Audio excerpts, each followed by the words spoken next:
We just like playing football. We've extended the season. We want to hang out together and play more football, and we can do that next week by getting a win.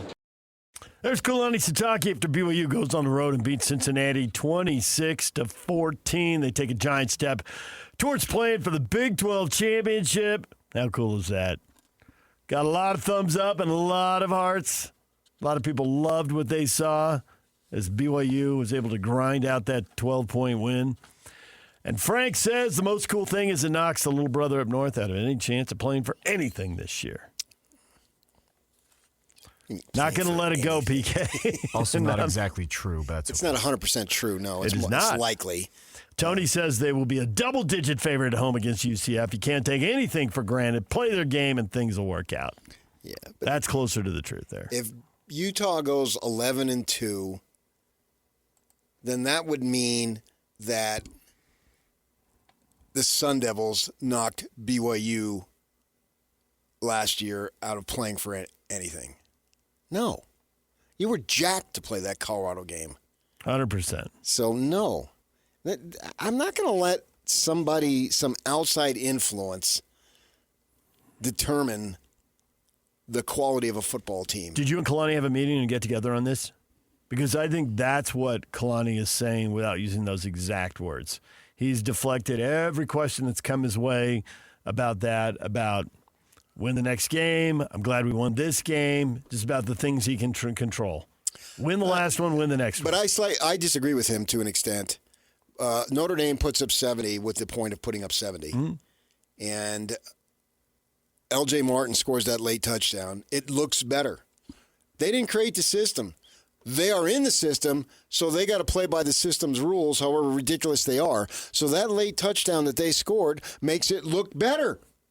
So, and I know what Kalani's trying to say. He doesn't want to take the focus off of winning, and you can't assume, let's pile it on Tuesday and start talking. Hey, guys, we really need to pile it on. You haven't played the game yet, so I disagree with him, but I agree with his sentiment because he's a coach, and he has to say that. It could set up a bad mindset. Right. Like you're telling your guys it's going to be an easy win. So, right. So does that make sense? I mean, I disagree with the philosophy, but I agree that he's saying it. Because as a coach, you have to say it. I'm not a coach. I don't have to worry about that. This team needs to go out and beat the snot out of UCF. Unfortunately for UCF, if they have a chance to pile it on.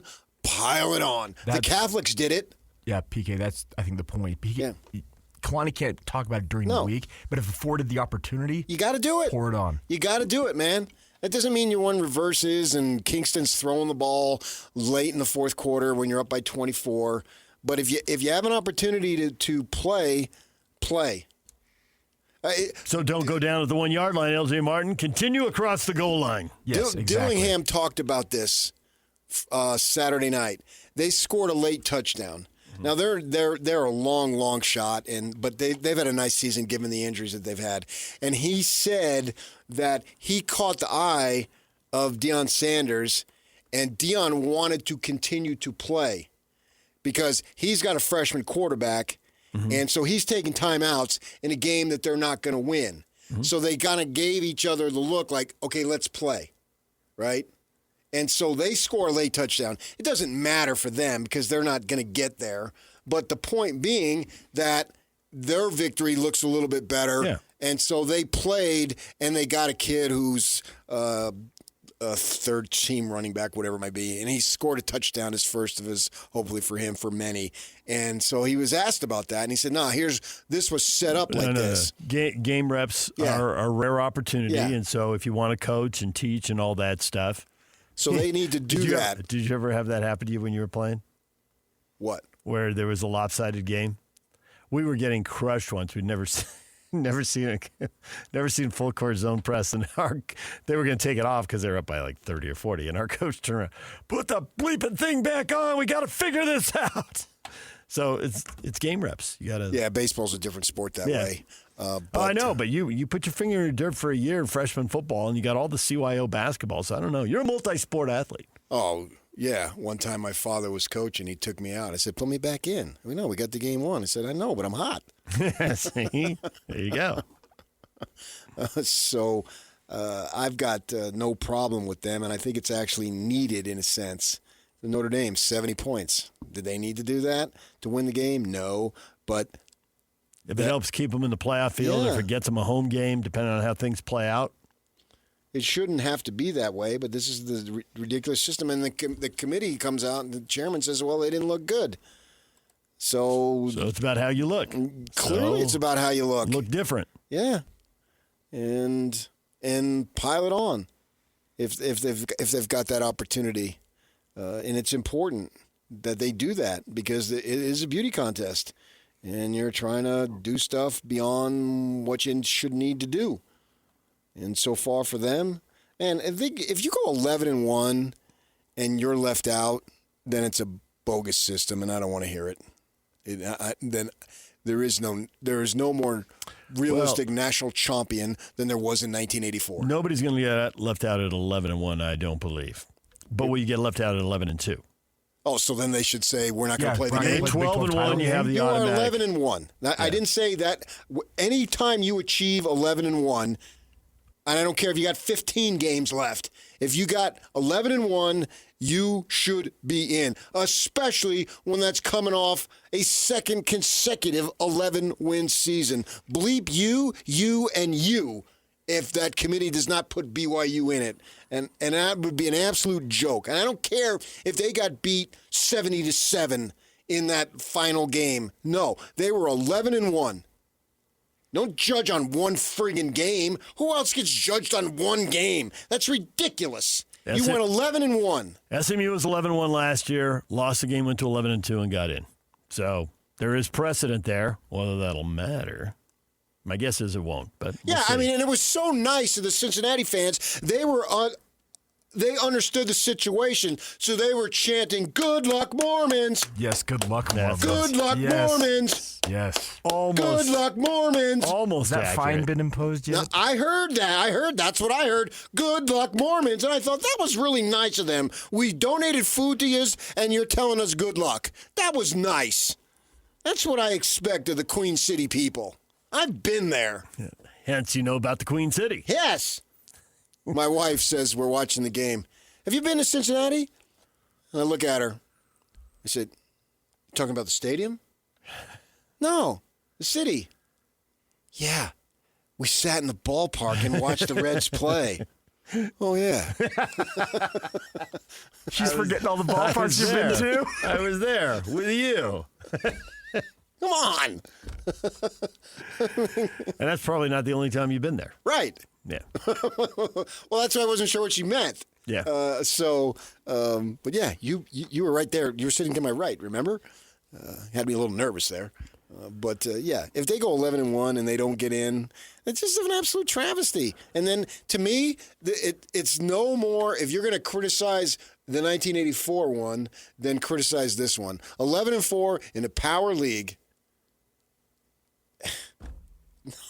And you slapped a loss on a team that was 10-2?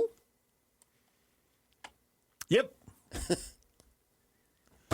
Yeah, do BYU fans want to hear that Utah comeback makes their record look even better? Mm-hmm. I think they should. Because a lot of the stuff I'm reading now, for whatever it's worth, I mean, everybody's got an opinion, and not everybody gets to write or talk about it.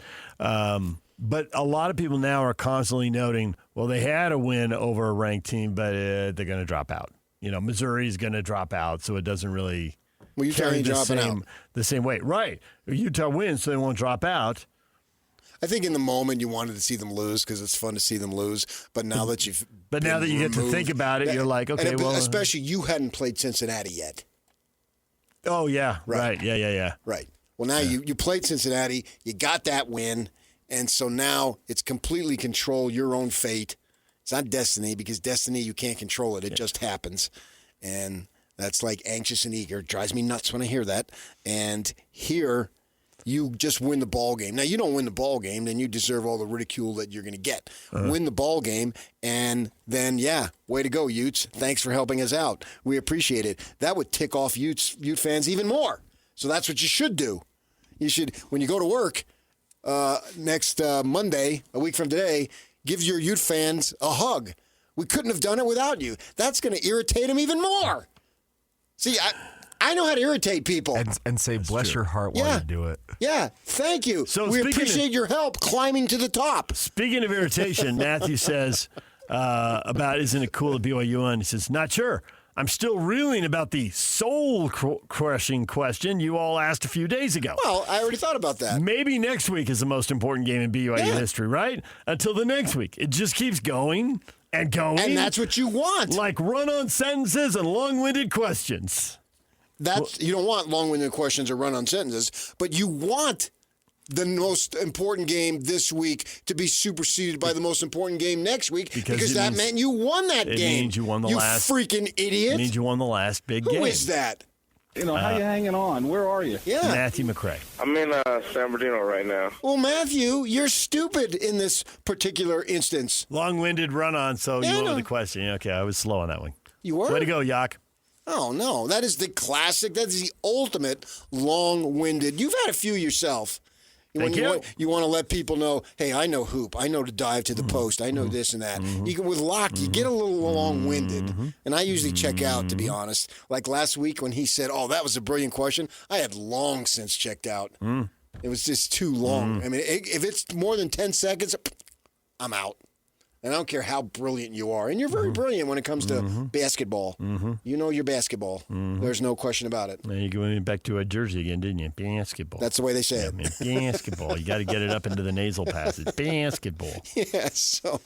All right. But that's the prototypical long-winded question. Damian Hunter, he had checked out, and then he came back right at the end.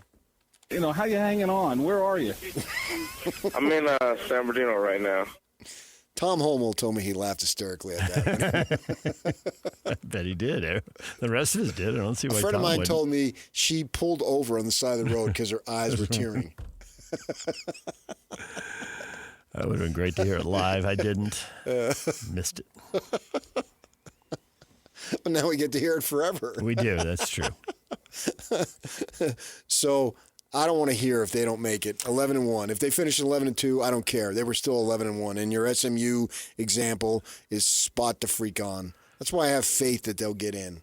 Tony says the Cougars will be a double-digit favorite at home against UCF. Can't take anything for granted. Play their games and things will work out. They are a double-digit favorite. Have you seen the spread? I am not. Want to take a shot? 16. 18.5. Not bad. Utes on the road at Kansas? Kansas, I'll go 9.5. 13.5. Yeah. Utah and BYU It's reasonable. to roll. Yeah. Big favorites. Your Devils playing Arizona? Oh, I think that would either be a pick 'em or maybe like 1 for Arizona. Maybe 2. Arizona State, 1.5. You're in the ballpark. Yeah. Boise State at Utah State? I'll go 8.3. 8.3. 3.5. Boise State by 3.5. Yeah, we'll get to Bronco here coming up. I mean, that was a great game. I watched the entirety of it. Yep. Because the timing played out perfectly. But that BYU win was a clutch win. That's the word that I want to use. We usually think of that more in like a basketball sense or maybe even a baseball sense. But I thought that was a clutch win. The defense was great. Yeah. And the offense, it looked like they were ready to break it open in the first half, but they couldn't finish drives. Kept getting across midfield, and then somehow it got messed up. Well, I don't know. The easy cliche is to say that the offensive line wore them down because in the fourth quarter, they just kept running right Well, that was through 'em. L.J. Martin's finest moment as a BYU Cougar. Yeah. And looks He had like a he has massive an game. opportunity to play in the NFL, and maybe this might be his last season. We'll see. Good on him, man. Another kid that had no business really coming to BYU, but he did. He's making the best of it. He's flourishing, and they're counting on him. He's coming through. He stayed mostly healthy this season, and I'm happy for the young man. Having conversations with Aaron Roderick in the offseason, the kid really put in the work.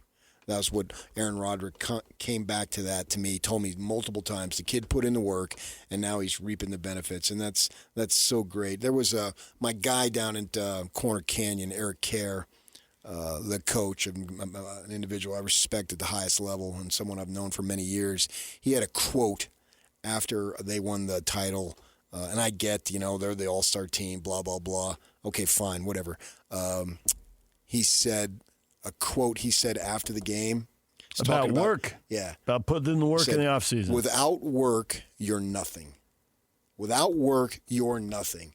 That needs to go on every weight room and every gym and every classroom at the high school level, at the junior high level, to where, when you get maturity to understand this is what it's about. And that goes on your Mount Rushmore of coaches' quotes right there, doesn't it? Yeah. I read that. I read that at KSL, and then I flicked over, looked at D News. They both had that quote. Without work, you're nothing. Oh, man. I'll see him here coming up, and I'm going to tell him that was just a brilliant statement. It's so true. It's absolutely true. That's the answer to your freaking problems right there. You can't you can get by on talent for a while in some situations, but it will catch up to you. Yeah. Whether we're talking about sports or it's across something the else. board. Yeah, right. It's absolutely across the board. Sports, music, whatever in education. You want something, work for it, show up, and work. Unless you were born in a money family, good on you. But even those people probably, I wouldn't know, but those people have to work for it too. And show up and work. Without work, you're nothing.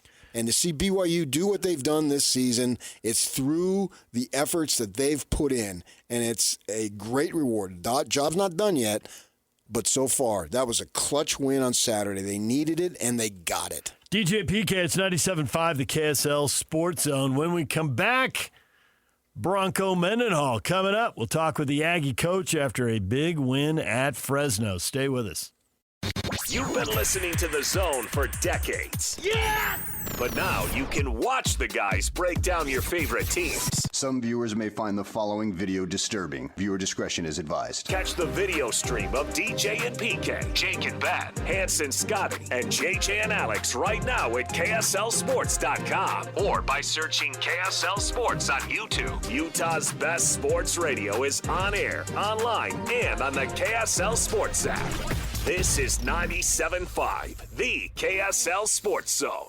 Want you to nominate the youth sports volunteer that you know for the Hercules Hero of the Week. Submit your nomination at KSLSports.com/contest and listen every Thursday afternoon to JJ and Alex for the winner. Help us celebrate the efforts of those volunteers making an impact with the Hercules Hero of the Week, sponsored by Hercules First Federal Credit Union and Beehive Meals. DJ PK, and we're joined now by Bronco Mendenhall. And Bronco, I've never done this before. I'm doing an interview with a guy who's all out of words to compliment his quarterback. He has used every single word he has. He still doesn't feel like he's complimented his quarterback enough, but he's out of words. You're out of words, aren't you? Out of words. That was spectacular. Is that a word you've used? I like that. So I'm taking suggestions now. I don't think I've used phenomenal yet. Okay. It was phenomenal. Bryson Barnes. Well, you still got more games to go. Well, there you go. And so I'm actually, my family is submitting words right now. And so I've got 2 games to go. And I don't feel like I have enough, quite frankly, in the bank. So feel free with your listeners to add as well. That would be great. And Barnes deserves all the love that he's getting. He's a gritty dude. We all saw it when you were not even in the state coaching, and we saw it at Utah to be able to do what he did. I mean, he had a great run. I was on the field when the Utes went down to beat USC. They need to get in field goal position. He comes up with a big run. So we've all known what he can do, and that's great. The thing that I wanted to hit you up is that I think some praise, some big-time praise, needs to go to your defense, which had struggled earlier in the year, but has now got it going on these last couple of games. Yeah, there's been steady improvement. Lots of different types of opponents early in the year and different styles, and really working to find the identity and what would work best for this group against this team or against this league and the different teams in it. And so I would say really about the last 6 weeks, I saw significant kind of changes in moving to where now I think everyone else sees it, and it's manifesting in statistic and points allowed and helping us win games for sure. But, man, it's a process, and you try to expedite it as fast as possible. But the chemistry, the identity, the plan, the different things we're doing, really helping us down the stretch for sure. Not only did you shut them out in the second half, but it felt like they only had, I don't know, maybe 3 first downs in the whole half, maybe 4, but I think it was 3. It was stifling, and does it go beyond improvement to really having figured it out? I would argue more of the second, but it's still I would say in between. I felt really good how we played against UNLV. That was the fewest points any team, any opponent had allowed against them all year, and it was on the road, and it took double overtime for them to still have the opportunity to have the fewest points. And so that performance, following the one from Nevada, following the one prior to that, and now this one on the road in addition, it was really a quality second half of football. We didn't play our best football in the first half, so we go in 17-7. And then, as you mentioned, we shut them out. But there was, and it depends if you include penalties or not, but our offense had an 18-play drive and then a 12-play drive and then a 6-play drive. So it was taking less and less plays for our offense to score. But quite frankly, their defense, because we were going 3 and out multiple times, a 6 and out one time, their defense really didn't have a chance to recover from just the conversions on third down and Barnes running it and just our different approaches. So the best complementary football we played when we needed it the second half to kind of come back and then win. As this game was winding down, I couldn't help but think back to my younger days when I was a beat writer for the Tribune covering the Cougars, and I was in Laramie, Wyoming in 2005 when you guys needed 6 wins, and I can remember the locker rooms under the stadium, and so we're there, and you guys are coming off, and it was a ton of celebration because you hadn't been in 3 years, the program hadn't been, and you got that 6th win, and everyone was just fired up. I'm wondering, I wasn't there obviously Saturday night in Fresno. Was that a similar situation? Oh, it's fun that you remember that. I believe Wyoming turned it over 5 times in the rain up there in Laramie. Oh, yeah, I think it was Ludegro or was his name something like that, kept recovering fumbles like it was Groundhog Day. Exactly right. And if I remember right, man, I think we had to fight to get in the locker room. A lot of the Wyoming Cowboy guys weren't happy. And it was just even to get to our locker room, it was like that was priority one. I'd never seen a happier locker room, and that was coming after a pretty hard time at BYU where there'd been 3 losing seasons, and so those kids were just thrilled. This one was very, very similar.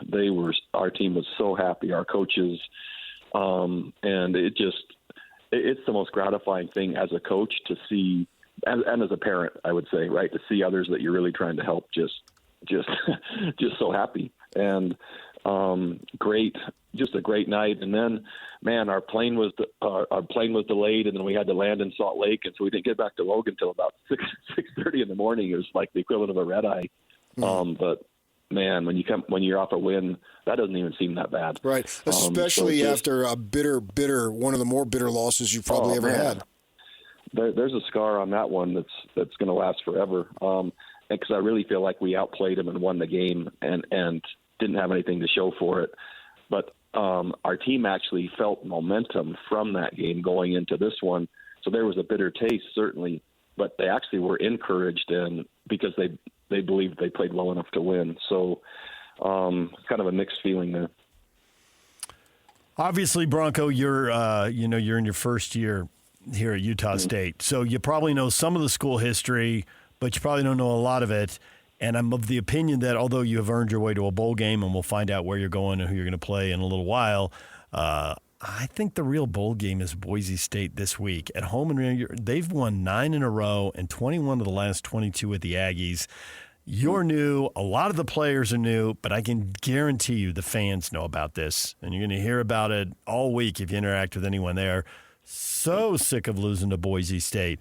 But is that a good idea? Do you wind guys up too much when you start talking about that kind of stuff? Or is it a little extra zip, and because it's game 12, you do talk about that kind of stuff? It's a brief acknowledgement, and then it's irrelevant, not because it's not important.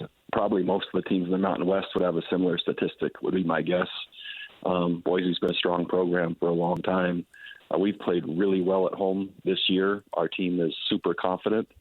in the age of the transfer windows now and how the rosters change, that actually can be to a team's advantage in that the history really isn't that relevant, nor are the past experiences, because many on the team there weren't part of those. And so that can work in your favor for not having any residue from the past. But it also takes some education, like you're saying, to make sure just the team knows the quality of opponent. And that doesn't take much more than starting with the film. And we have a motivated team. This isn't where it's not where it's going to take anyone else saying anything from the community or elsewhere to say, man, we need to fire them up. We're fired up enough. I mean, now it's just a matter of playing football and executing, but also knowing the context, which is, man, a Mountain West Conference game at home against a very good opponent, and not only this year, but over the years. I wanted to hit you up on Javen Jacobs. Yeah, I know you had him in New Mexico. He's very effective for you. Comes over here with you, and he's behind Davis. But he had a real opportunity to shine, and he did exactly that. He did, and it wasn't a surprise to anyone that knows him. And we uncharacteristically had a couple turnovers in that game. We've had probably the fewest. So one of the teams in the country that have had the fewest turnovers all year long. And so Javen got his opportunity toward the end in terms of being kind of the featured ball carrier. And, man, he ran hard. He ran well. He was productive. He ran passionate. And, besides kind of just the collective approach that I just shared, Bryson Barnes was the catalyst, right, and the rest of the offense was helping. But I would say Javen Jacobs was kind of the glue, the additional glue in that game to help cement it.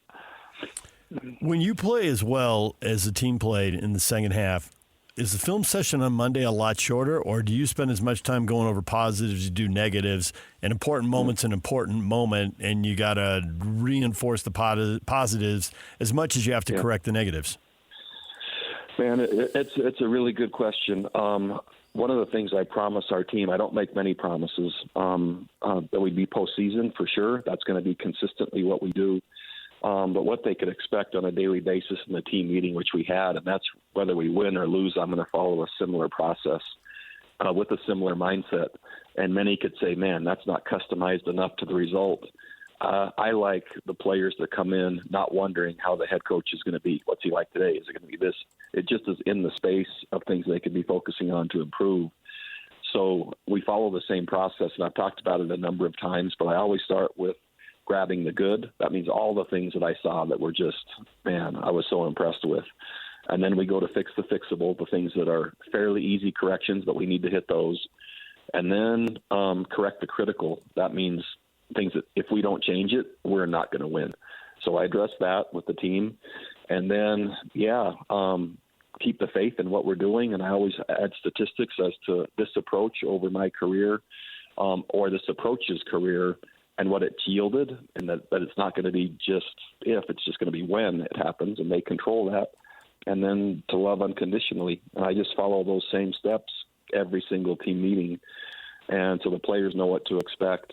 They listen more intently. What I did today was I really just outlined the second half, and I kept them in the film session longer as an entire team and just played out the drives, offense and then defense, et cetera, with special teams supplementing the field position, so they saw what complementary football really looked like on the road and coming from behind, and how it ended up yielding to just make sure they had a template reinforced moving forward.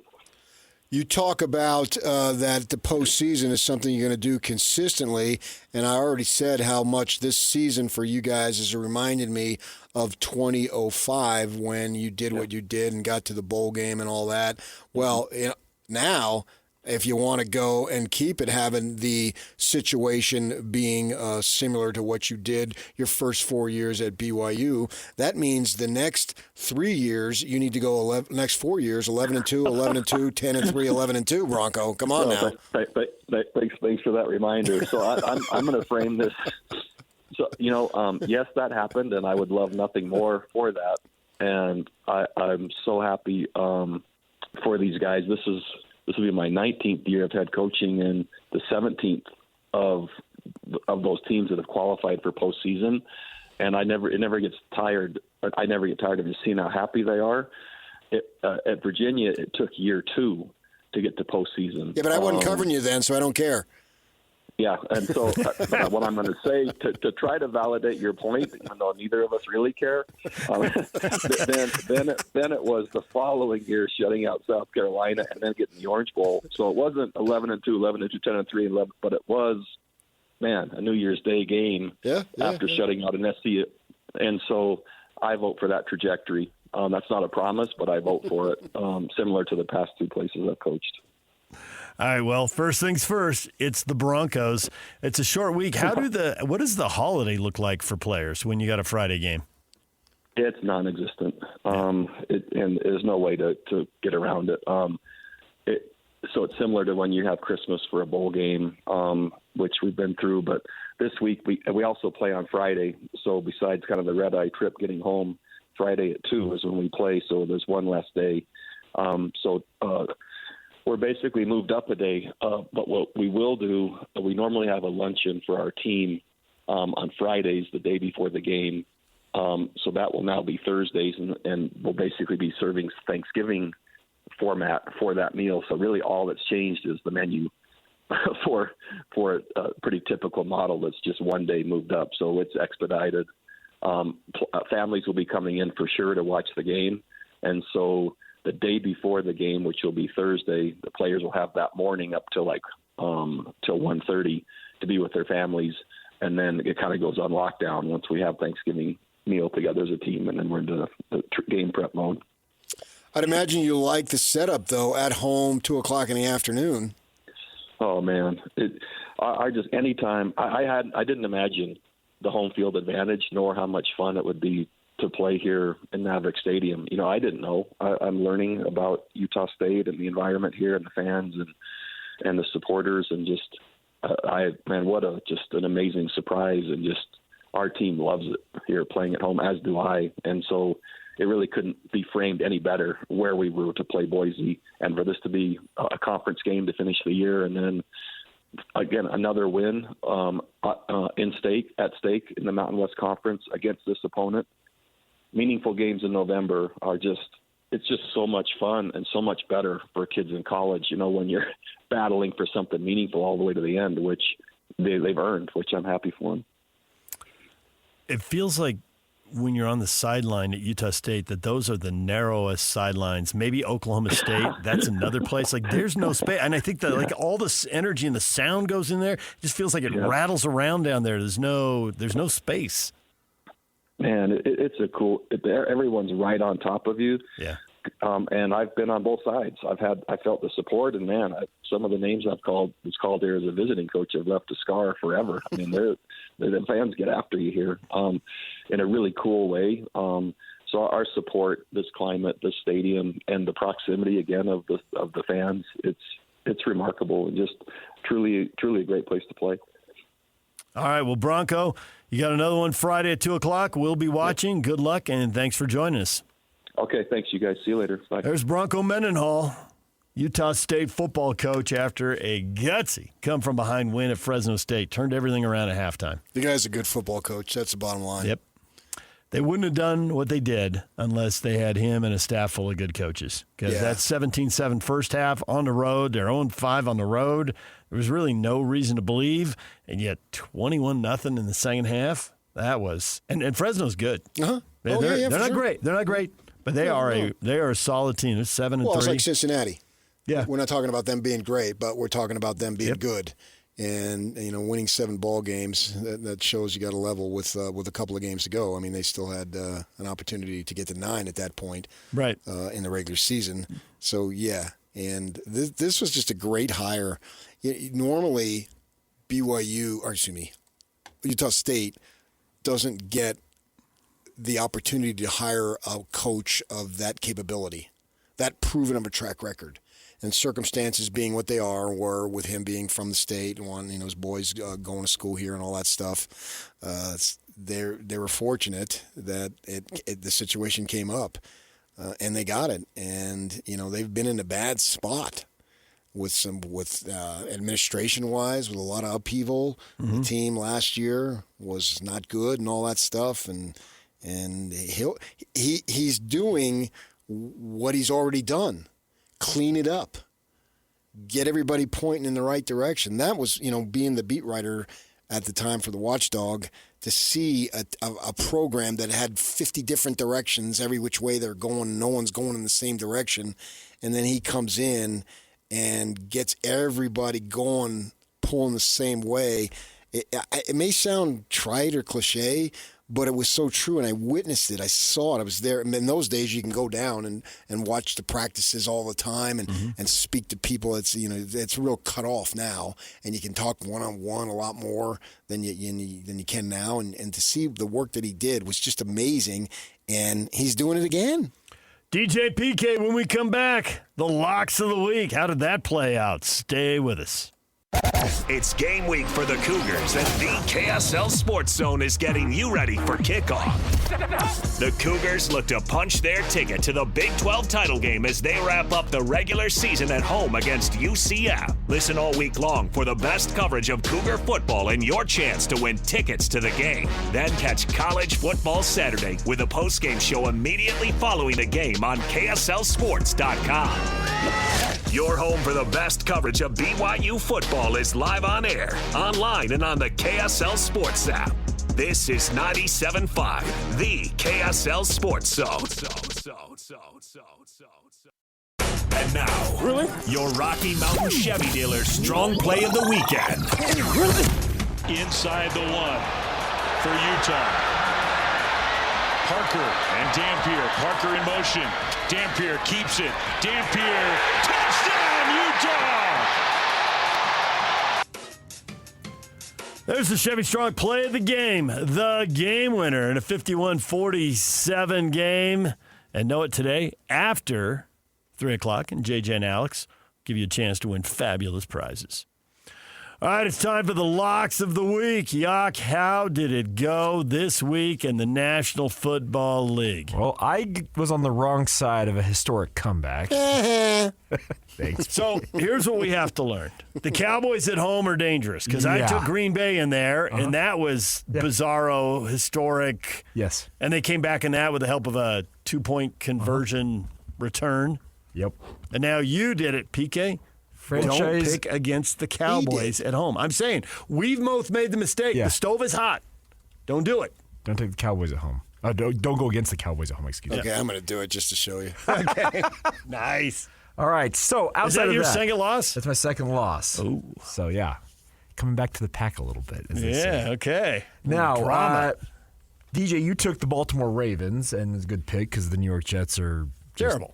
Awful, yeah. I was a little worried 7-3 at halftime. Fair, but they won 23-10. 23-10, and then PK took the New England Patriots, and they are apparently the surest bet in all of the NFL right now. That's 9 in a row. Yeah, 10-2. They beat the Bengals 26-20. Good work. Yeah, but you never know. I mean, Burrow didn't play, right? And it was still only a 6-point game. Sure. That just boils down to the NFL. The NFL plays a lot of one-possession games. But this New England team, they look like a wagon. They're really good. They got it going on, but they look like a wagon. It's not like they were just mauling them by any stretch. But they managed to win. That's all. In the NFL, that's all that matters. And there's no need to worry about anything else. It just simply is, do you win, do you not? Mm-hmm. I mean, Chip Kelly. I would say Chip Kelly, yes. He talked about it. I saw a quote this morning. He got let go by the Raiders, and he said, well, you got to win. And this is win or else. And so he wasn't even there a whole season, and he left Ohio State. And now he's out of a job. I assume someone will hire him somewhere. But he talked about it, and he just looked, his comments were, we didn't win. I mean, they look awful, too. They look like they've regressed. They've gotten worse since they moved to Vegas, not better.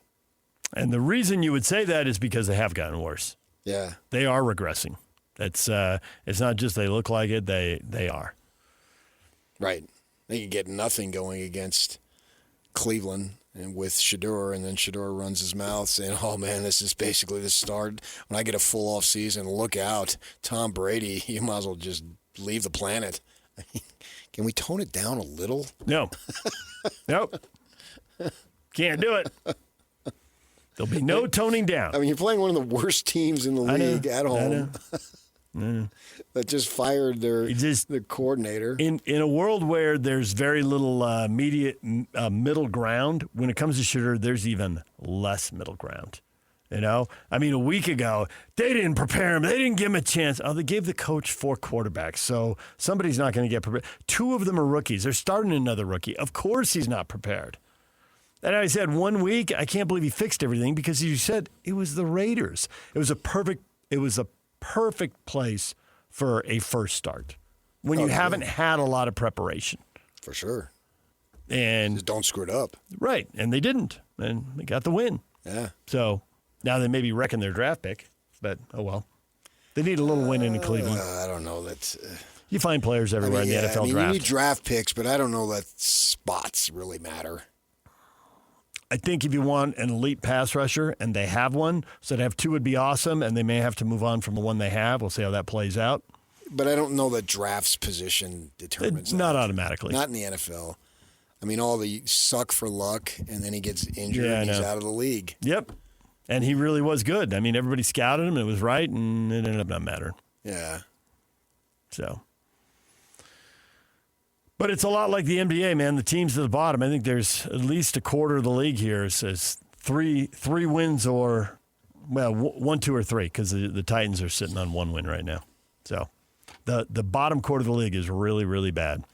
DJ and PK, it's 97.5, the KSL Sports Zone. We're talking college football with Sean Raja. Next, CBS Sports National College football writer.